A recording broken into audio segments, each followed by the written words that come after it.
Hey everyone, my name is Mike. I'm a physical therapist and your host for the Health Me podcast. And today we're going to be going over a beginner's guide to exercise.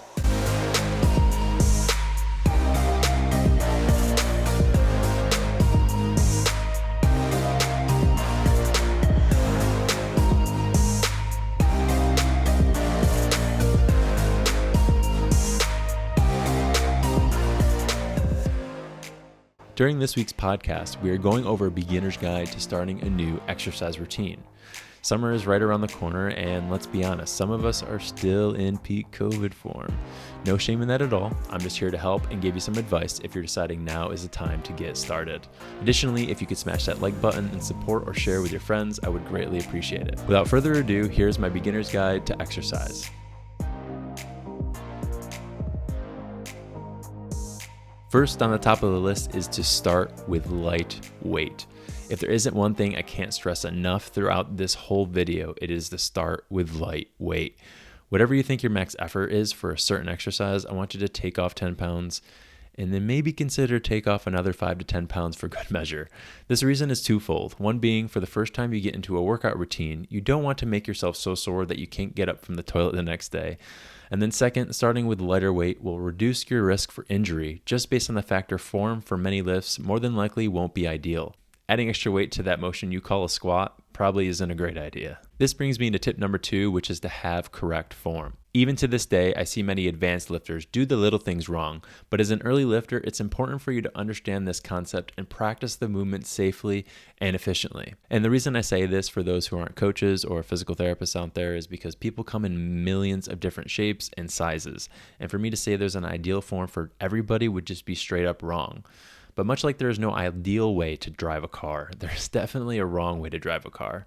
Practicing these movements with the best form possible will get your nervous system and muscles used to performing that motion and will ultimately improve the efficiency of doing that particular motion or exercise. You already know there are a bajillion how-to exercise videos. Please do your homework and get to understand the movement just as much as you know the size of your bicep. Tip number 3 is to have a plan. And you may ask, why should I even care about having a plan? I just want to go in there and start working out. Well, like the muscles you plan on working out, creating an exercise program and tracking your progress can be challenging and requires a certain level of discipline.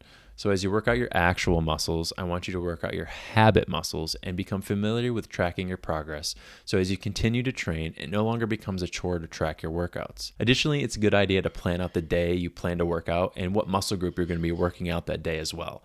This will lessen the resistance with trying to come up with a workout on the spot or stopping yourself from going to the gym because you don't know which exercises to do.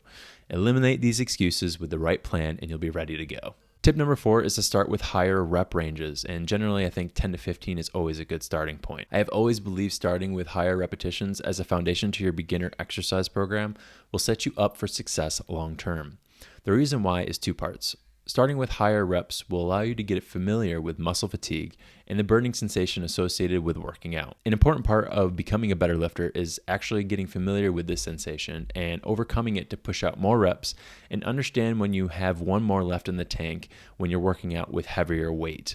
This can not only prevent injuries, but certainly get you to overcome any plateau as you start to progress in your exercise career. The second reason for starting out with higher repetition has to do with the physiologic response your muscles get when doing higher repetitions.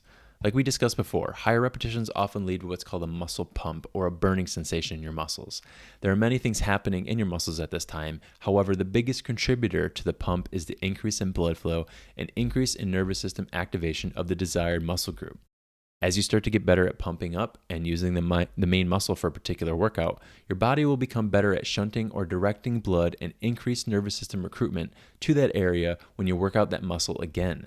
This promotes blood vessel growth, increased neuronal firing, and will ultimately lead to better workouts in the future. Last but not least, tip number 5 is to consult with a friend or a trainer. This one seems obvious, but don't be afraid to admit you're a noob or a beginner at something.